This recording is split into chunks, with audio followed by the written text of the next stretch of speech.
Kiban cara jaga Islam bil ilmi hayatul Islam.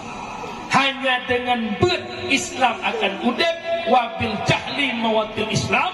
Hanya dengan kebodohan Islam tenggelam, maknanya akan mati. Orangnya sama-sama takalan. Bahkan anak Aceh yang agam-agam behe pakai lu puntung, yang inang-inang behe ombar-ombar aurat, baik di TikTok, di media lain, item joget-joget, mak cakap mak mertua jilbab hana lagi mak orang-orang kemaluan di ipedu pak media orang pakar.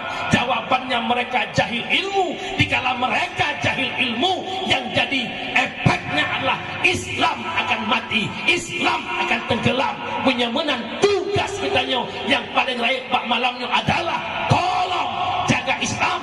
Hanya konsepnya benar-benar. Dan dengar ni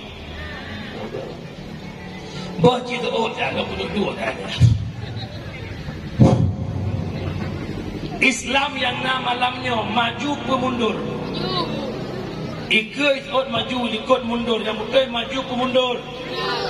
Kah dengar hadis lah macam.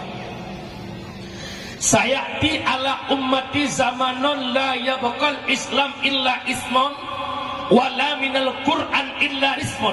Akan tuk sabah masa ke umat lun hanale kekal Islam, kecuali yang ada hanya nama, tidak ada lagi Quran, kecuali yang ada hanya bentuk Quran.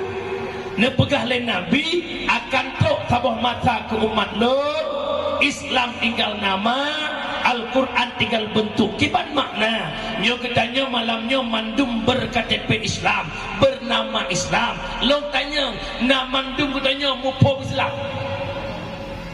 Ana tahu ba? Ana Al-Quran tinggal bentuk, bermakna dit urang yang temu hukum Al-Quran, dit urang yang jet baca Quran. Nya bukan. Aci dengar dalam puasa awak buat belasah. Yang napah ibut lihat raweh dia. Tutu ke. Bismillahirrahmanirrahim. Ar-Rahman 'allamal Quran. Lihat raweh kita mengpoh dua poh le malam ada boleh. Wafadal ta'akilun.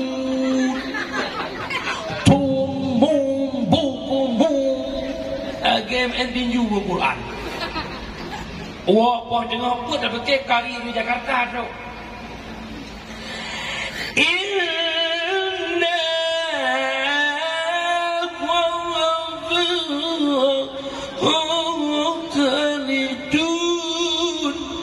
in bawai dun bau ujung bat tengah mesti krek ada pun.